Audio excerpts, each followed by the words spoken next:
यादवाचा एक श्रेष्ठ पुरुष झाला आहे. त्याच्या धनदौलतीवर आता कोणीही तुलना करू शकणार नाही आहे. कृष्णा, ज्याच्या प्रलब्धात जी संपत्ती आहे ती त्याला अवश्य मिळेल.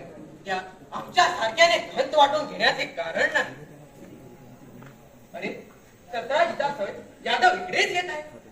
सतराजितांनी इकडे आज कशी काय आठवण झाली आमची? बरं, येऊ दे. समाचार काय आहे ते पाहूया.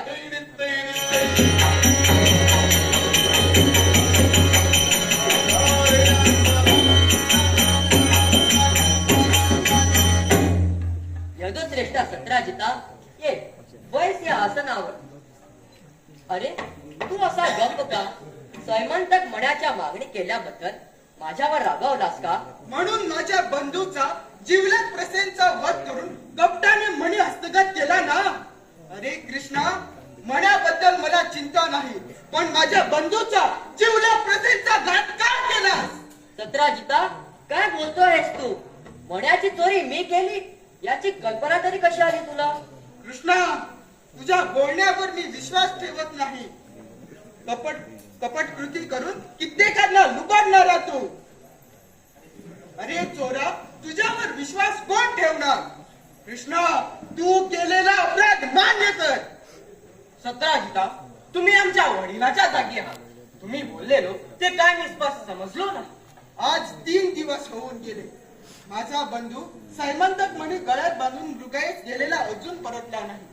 त्याच्या बरोबर गेलेले हे दोघे यादव परत आले, पण माझा बंधू मात्र आला नाही. ह्यावरून मी खात्रीने सांगतो, कृष्णानेच काहीतरी छलकपट करून माझ्या बंधूचा वध केला असावा. असा घात तू केला का? असा घात तू केला का?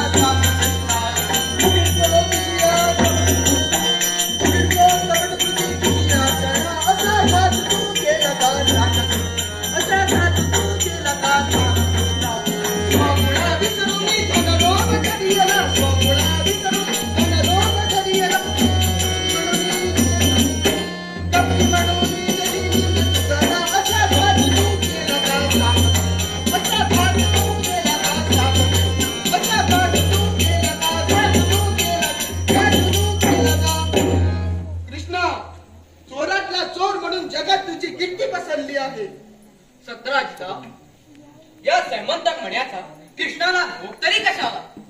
जरा शांती घे. बलरामा, तू सांगतोस की कृष्णाला मण्याचा लोभ नाही म्हणून.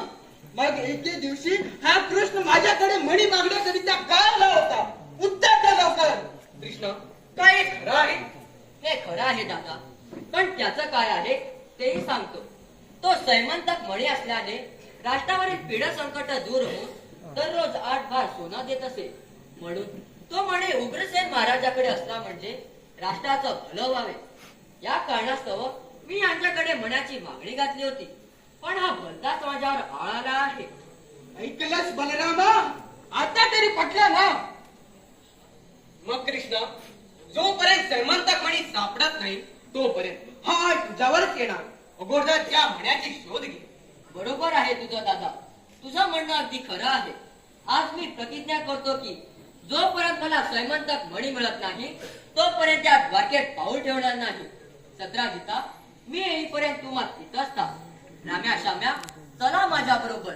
प्रसेन मृगेसाठी गेलेली वाट मला दाखवा. बरं, येतो मी.